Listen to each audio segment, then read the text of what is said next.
Bardo an tling mi thiên lung lao to ne ti rol phun tling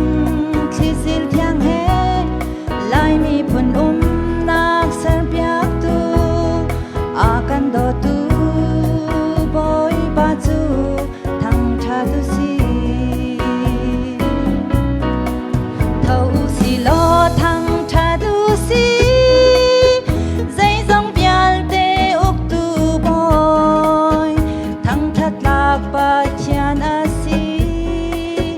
lom nak he upat thoi nak pe u la thiang sa in thang cha du si atu a thang cha du si dong lâu in thang cha du si a zung zalin zai zong bial te uk tu boy ba khi cha che man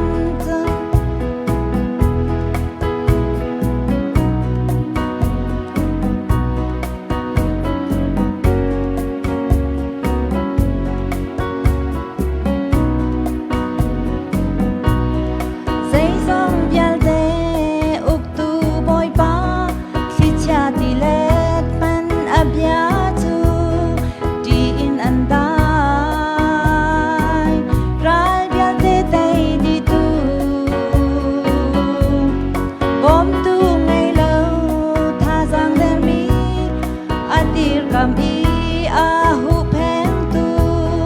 kan long pi chu sang bin thar chin si thâu si lo thang cha du si zai zong pial te uk tu boy thang chat lak pathian asi lom nak he upat thoi na yang sa in thang cha du si atu a thang cha du si dong lâu in thang cha du si a sung za din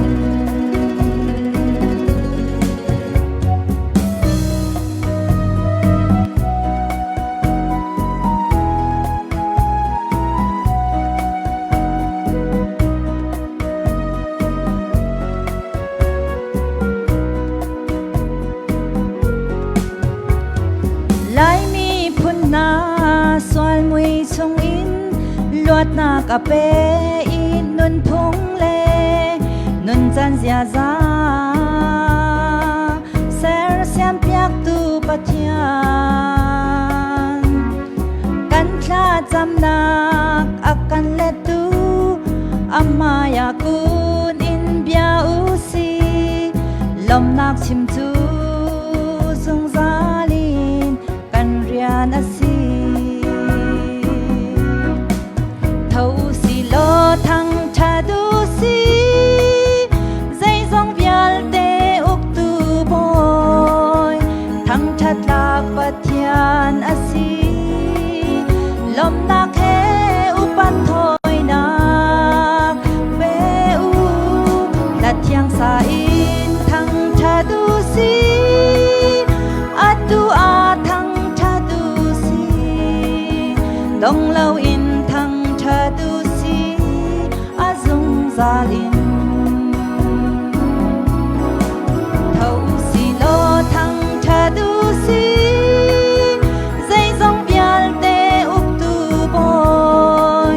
thang chat lak pathian asi lom nak he upat thoi nak ve u la thiang sa in thang cha du si atu a dong lâu in thang cha du